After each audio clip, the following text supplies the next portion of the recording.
Hello friends, नमस्कार। यहाँ पर मैं क्वेश्चन जवाब लेकर के आया हूँ और क्वेश्चन बहुत ही अच्छा है कि एक्सरसाइज का 12.17 क्वेश्चन है। ये 12.17 क्वेश्चन जो एल्डिहाइड कीटोन और कार्बोक्सिलिक एसिड का है, इसका जवाब क्या होगा, इसके आंसर्स यानी कन्वर्जन है। ये बहुत ही इंपॉर्टेंट कन्वर्जन है, एनसीईआरटी का है। देख लीजिएगा पेज नंबर इस तरीके से, ये हमारे पास एनसीईआरटी किताब है, इसको ध्यान से देखिए। एनसीईआरटी का ये एक्सरसाइज भी देख लीजिए, एक्सरसाइज 12.17 है, एल्डिहाइड कीटोन का है, पेज नंबर 379। तो इसको आज हम लोग सॉल्व करेंगे। क्या आंसर होंगे इनके, एक एक करके आंसर्स निकालेंगे। किताब मेरे सामने रखिए कि कन्वर्जन हम लोग चेक करेंगे कि कन्वर्जन हम लोग करेंगे कैसे, क्या कन्वर्जन के आंसर्स होंगे, एक एक करके देख लेते हैं। तो आइए जाने पूरे आंसर्स ध्यान से। तो ये हमने क्या लिया है, ये आपको इथाइल बेंजीन दिखाई दे रहा है। इथाइल बेंजीन पे जब भी केमेनोफोर और केओएच डालते हैं तो बच्चों याद कर लो, बहुत ही इंपॉर्टेंट बात है ये। जब भी कभी भी एल्कालाइन केमेनोफोर यूज किया जाता है कहीं पर भी, तो सिंपल सा यहाँ पर कार्बोक्सिलिक एसिड का, पोटेशियम का सॉल्ट कार्बोक्सिलिक एसिड का बन जाता है, या कार्बोक्सिलिक एसिड भी लिख सकते हैं, कोई दिक्कत वाली बात नहीं है। यानी कि अगर यहाँ केमेनोफोर केओएच पड़ा हुआ है तो जहां पर भी चाहे इथाइल हो चाहे मिथाइल हो, सिंपल सा आप क्या बना सकते हैं, सिंपल सा COOK बना दो। और अगर कुछ जगह ऐसा भी बन जाए तब भी कोई दिक्कत नहीं है, यानी कि बेंजोइक एसिड भी बना सकते हैं। तो फिलहाल आप के बनाइए, potassium salt of carboxylic acid यानी बेंजोइक एसिड बन जाता है। तो केमेनोफोर जब एल्कालाइन हो तो कोई भी एल्काइल ग्रुप कार्बोक्सिलिक एसिड में कन्वर्ट हो जाता है। यहाँ पर SOCl2 है, SOCl2 का काम है यहाँ से SO2 को निकालना और HCl को निकालना, नहीं कि दोनों तरफ COCl हो जाएगा। बहुत ही सिंपल तरीका है, यहाँ पर COCl कर दीजिए। यानी कि अगर इस कंपाउंड की रिएक्शन एल्कलाइन केमेनोफोर से कराएंगे तो आपका ये potassium salt of carboxylic acid मिलेगा, SOCl2 से कराएंगे तो दोनों तरफ COCl जुड़ जाएगा।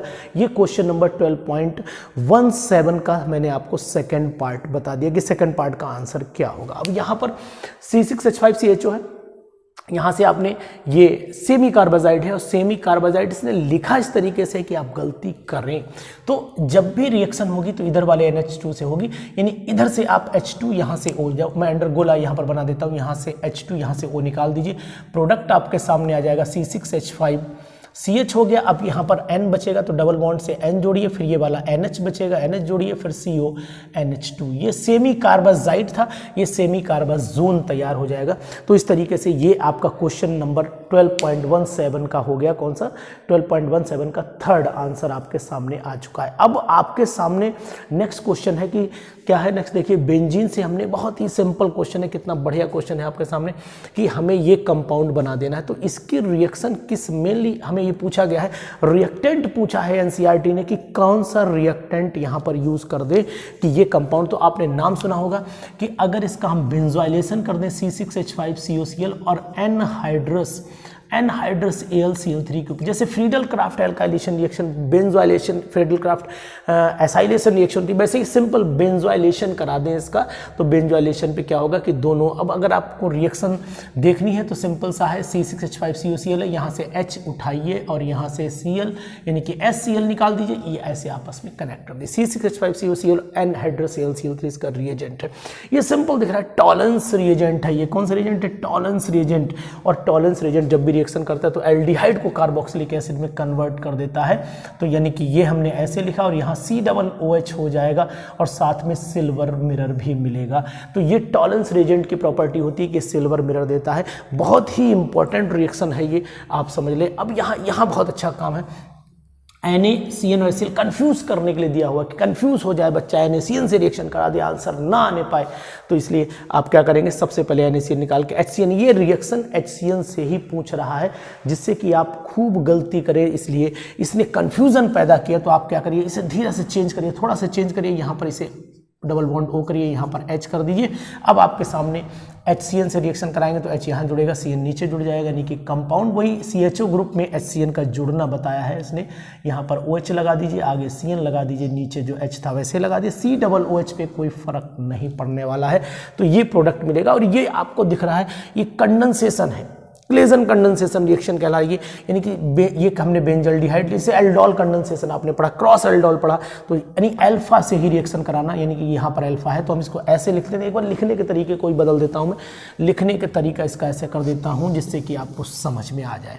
यहाँ मैंने जी रिएक्शन है, यहाँ C6H5 मैंने CHO लिया, इस तरीके से CHO लिया। अब यहाँ पर मैंने लिख दिया H2 CH2 लिख दिया मैंने उल्टा, और यहाँ पर आपका CHO नीचे लटका दिया, यहाँ CH3, यहाँ से वाटर निकाल दीजिए, गर्म कर दीजिए, डाइल्यूट NaOH लिखा ही हुआ है, डाइल्यूट NaOH के साथ में से हीट कर दीजिए, तो H2 जब निकलेगा तो प्रोडक्ट आएगा C6H5CH double bond C single bond नीचे CH3 आगे CHO ग्रुप आ जाएगा। इस तरीके से कंपाउंड बनेगा।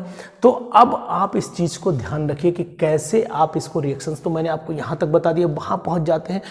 NaBH4 और H पॉजिटिव आयन है, बहुत ही इंपॉर्टेंट रिएक्शन है, बहुत ही अच्छी रिएक्शन है, यानी कि जैसे ही रिएक्शन कराएंगे तो आपको पता हो जाना चाहिए NaBH4 कीटोन पे ही अटैक करता है और कीटोन को ये अल्कोहल में कन्वर्ट कर देगा, यानी कि CH3 यहाँ पर C, यहाँ OH हो जाना चाहिए, और यहाँ पर आगे आपका देखें जहाँ CH3CO है, यहाँ पर H और यहाँ पर आगे CH2 C+O2H5 है। अब आपको ध्यान देना, एक H यहाँ जुड़ा, यानी कि दो H नेसेंट जुड़ने, तो हम इसको ऐसे लिख देते हैं। तो CH3 CHOH CH2 C+O2H5 पूरा नहीं लिखा है तो आप समझ लीजिएगा, यहाँ पर थोड़ी जगह कम हो रही है, C2H5 आगे ऐसे लिख दिया मैंने। तो अब उसके बाद भी दिया है कि उसमें H, पहले स्टेप में तो हमने NaBH4 डाला, जैसे ही NaBH4 फर्स्ट स्टेप में डाला, ये कन्वर्ट हो चुका है कंपाउंड पूरी तरीके से किसमें, ये कीटोनिक ग्रुप। अब जैसे ही हम इसकी एसिडिक हाइड्रोलिसिस कराएंगे तो एसिडिक हाइड्रोलिसिस में क्या होगा, यानी कि एसिड डाला है, Cl डाला है, तो एसिडिक हाइड्रोलिसिस में क्या होगा, यहाँ पर हम लोग H डालेंगे, यहाँ पर OH डालेंगे, तो ये एसिडिफाई से जब करेंगे तो इस तरीके से प्रोडक्ट यहाँ पर मिल जाएगा। तो सिंपल सा तरीका है कि NaBH4 रिड्यूसिंग एजेंट है, इसको कन्वर्ट करेगा, यहाँ पर COOH ग्रुप आ जाएगा, तो या तो यहाँ तक भी छोड़ सकते हैं, आगे COOH तक भी पहुँचा सकते हैं, क्योंकि अब एस्टर को कन्वर्ट कर सकते हैं। एसिडिक हाइड्रोलिसिस रिप्रेजेंट कर रहा है सेकेंड स्टेप में। तो जो आंसर होना चाहिए, चाहे तो आप NCERT उठा लीजिए, और ये NCERT जो आपके सामने है, इसका क्वेश्चन नंबर भी मैं आपको बता दे रहा हूँ कि क्वेश्चन नंबर था ये आपका 12.17, मेरे हाथ में NCERT है, 12.17 का क्वेश्चन आपका 8 था। 8th क्वेश्चन एक्सरसाइज का है। अब आप एल्डिहाइड कीटोन की एक्सरसाइज देख लीजिए। एल्डिहाइड कीटोन की एक्सरसाइज पीछे दी हुई है, और इस पीछे दी हुई एक्सरसाइज में हम लोग चेक भी कर लेते हैं।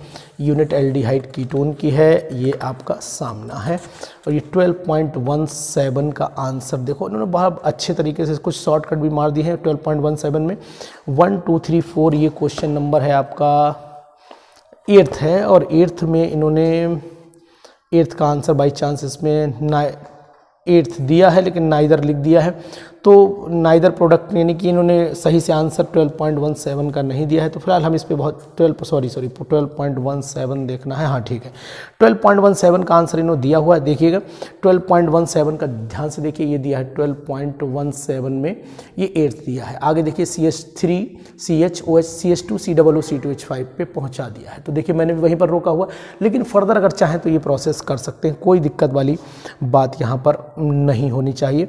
और जो नेक्स्ट क्वेश्चन है उसको भी हम सॉल्व कर लेते हैं, देखते हैं नेक्स्ट क्वेश्चन का क्या तरीका है।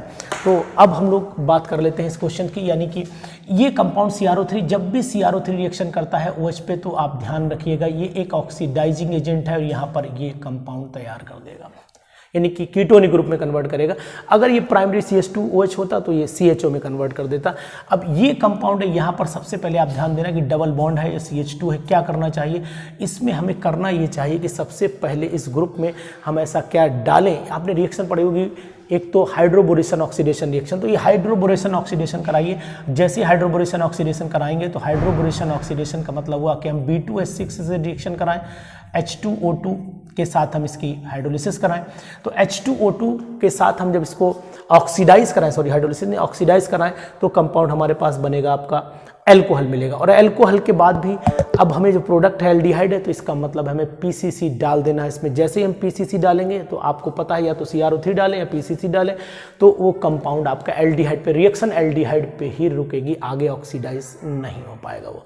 तो यहाँ पर ये ध्यान रखिएगा। इसके बाद PCC भी यूज किया जा सकता है। तो सबसे पहले हमने इसी रिएक्शन में यूज़ कर लिया। ये रिएक्शन एक बार चेक भी कर लेते हैं कि ये रिएक्शन आपका ये पार्ट है OH डबल बॉन्ड CH2 है, आगे CHO, हाँ वेरी गुड CHO ही लिखा हुआ है।